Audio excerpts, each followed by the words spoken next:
తాజాగా తమన్నా ముంబై విమానాశ్రయంలో కనిపించింది. తమన్నాతో పాటు అక్కడే జాన్వీ కపూర్ కూడా కనిపించింది. ఇద్దరు భామలు ముంబై విమానాశ్రయంలో కనిపించేసరికి అభిమానులు సెల్ఫీల కోసం ఎగబడ్డారు. అయితే ఓ అభిమాని తమన్నాను వెనక్కి నెట్టి మరీ జాన్వీ కపూర్తో ఫోటో దిగడానికి ప్రయత్నించాడు. అభిమాని తమన్నాను వెనక్కి వెళ్లమని జాన్వీతో ఫోటోలో దిగేందుకు ప్రయత్నించాడు. ఇంతకు సంబంధించిన వీడియో వైరల్ అవుతుంది. తమన్నా, జాన్వీ కపూర్ ఇద్దరు ముద్దుగుమ్మలు ఒకే ఫైట్ దిగారని తెలుస్తుంది. ఫైట్ దిగ విమానాశ్రయంలో నడుచుకుంటూ వస్తుండగా అభిమానులు ఫోటోల కోసం ఎగబడ్డారు.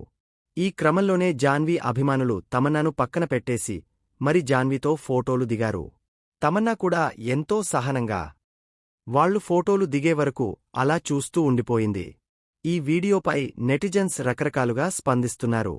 తమన్నా ఫ్యాన్స్ స్పందిస్తూ జాన్వీ ఫ్యాన్స్ కాస్త ఓవర్ చేశారు అని అంటున్నారు. ప్రస్తుతం ఈ వీడియో సోషల్ మీడియాలో వైరల్ అవుతుంది.